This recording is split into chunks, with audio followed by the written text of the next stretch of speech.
สบายดีสวั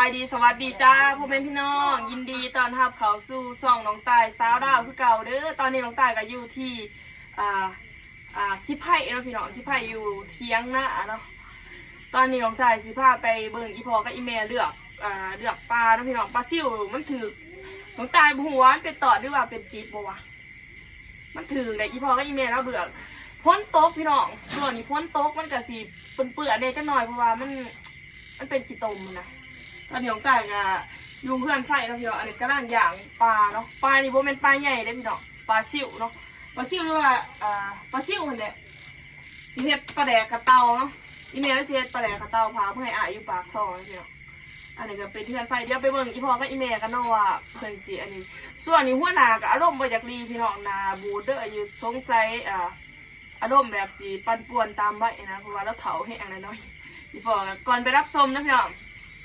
ฝากกดไลค์กดแชร์กดติดตามเพื่อเป็นกำลังใจให้น้องตายเด้อน้องตายไปลงคลิปกับลายมือนะพี่น้องกับประมาณ2 มือกับขอโทษขออภัยนะเนาะเพราะว่าส่วนนี้ก็ใส่สมองนี่พี่น้องมีแต่นอนอย่างเดียวใส่สมองเพราะว่าด้วยว่าขี้ขะน้องตายว่าขี้ขะเห็นไหมเนาะ ไปพี่น้องเดี๋ยวไปเพื่อบ่เป็นการเสียเวลาเนาะไปเบิ่งไปหับไปส่งกันเลยฝากกดไลค์เด้อพี่น้องถ้าอยากสนับสนุนฝากเบิ่งโฆษณาอันนี้เด้อจ้าเพราะว่าก่อนสิมีมือนี่ก็ไล่ย้อนพ่อแม่พี่น้องหรือว่า FC ที่เบิ่งคลิปของน้องตายเนาะกับบ่ได้มีมือนี่มีอีหยังวะกับมีแต่โตกับหัวใจเลยเนาะพี่น้องไปเบิ่งกันได้นะพี่น้องว่าสิเป็นจังได๋เนาะเด็ดนี่พี่น้องมื้อนี้มาเบิ่งพ่อใหญ่ลายกับยายอั่วเดือกกุกนี่พี่น้อง สวัสดีจ้าพ่อแม่พี่น้องยินดีต้อนรับเข้าสู่ซ่องน้องตายสาวดาวเด้อมื้อนี้นะพี่น้องมาเบิ่งอีพ่อกับอีแม่เลือกปลานี่ก็จะเป็นปลา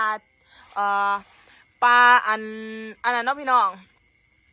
ปลาชิวร่องตอนแล้วก็เอามาย่างเฮ็ดปลาแดกกระเตาพี่น้องใครเคยกินเนี่ยปลาแดกกระเตาเนาะปลาแดกอันนี้เฮ็ดปลาแดกหน้ากับปลาแดกกระเตาเด้อพี่น้องอีพ่อแล้วก็นายงเพราะว่านั่งเดือกเมื่อยนะ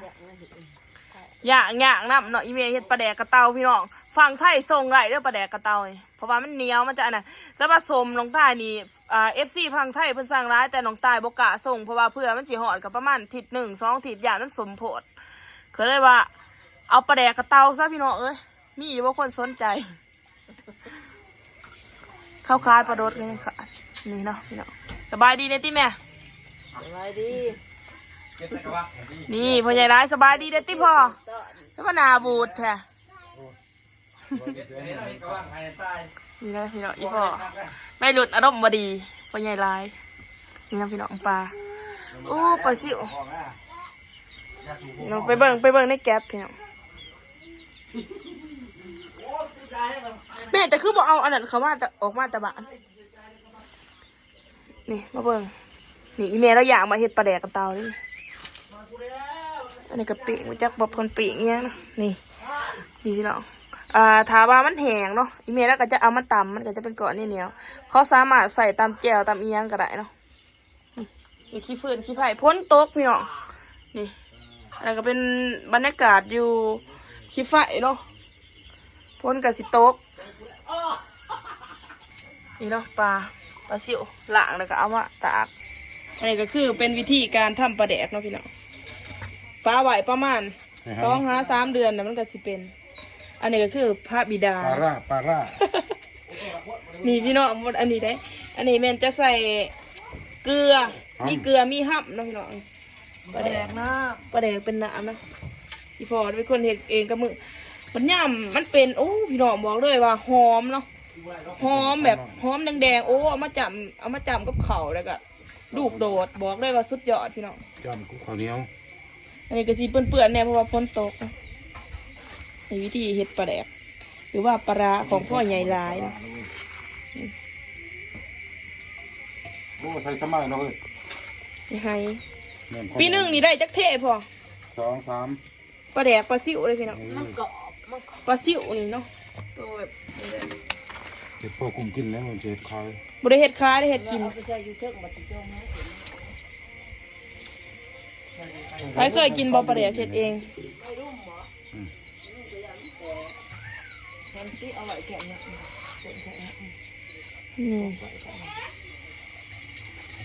ส่วนผสมนี่มียังเลยพ่อ ส่วนผสมก็มีเกลือ เกลือ ห้ ห้ำบัดเซาะแล้วก็ปลาเนาะ ำปลา แล้วก็มีน้ำเนาะ เนาะ โอ้โหเลือเสียไปพี่น้องพอแดดอีพอเห็น ใส่น้ำพุน น้องตายมากินกับข้าว น้ำพุนเลยบ่เอาน้ำกะทิเลยเอาน้ำปม วิธีการทำปลาร้าอันนี้เฮ็ดปลาแดกน้ำนี่ปลาแดกกระเตาน้ำพี่น้องเดี๋ยวสิไปให้เบิ่งพี่น้องอันนี้ก็สิเป็นบรรยากาศอยู่เพื่อนไผ่เนาะนี่ก็สิเป็นปลาแดกกระเตาเนาะอีเมลเราอย่างไว้นี่พี่น้องอันนี้สิเป็นเอาปลาซิ่วมาอย่างถามว่าอย่างเดียวเนาะมันจะเป็นประมาณนี้นะพี่น้องเคยกินนะนี่ประมาณนี่อีเมลเราเอาใส่กระปุกไว้เนาะใส่กระปุกไว้นี่พี่น้องก่อนมันสิเป็นประมาณ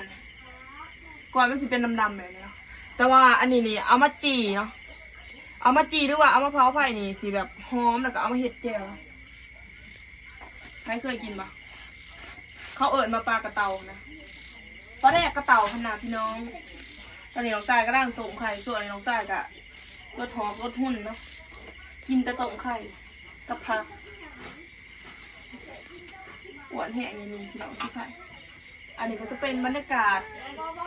อยู่เฮือนไฟจ้ะเที่ยงกับสียั่วๆเนี่ยจังหน่อยร้านมันเบากันร้านมันเบาลังเลยแอนมันเบาลังนี่เนาะอันวิธีอ่ะก็สิเอาปลาซิ่วใส่แล้วก็สิเอาใบตองมาโปะไว้จังสิเพราะว่าให้มันมังเนาะให้มันมังในอีเมลแล้วก็ถ้ามันมังหรือว่ามันแห้งอีเมลแล้วก็สิเอามาตำสโคกกันอันนี้ต้องใส่กันบ่มียังเห็ดเนาะนั่งดูสิเนาะกาบ่ได้ลงคลิปประมาณ2 วันนะพี่น้องเพราะว่าใส่ความคิดได้ส่วน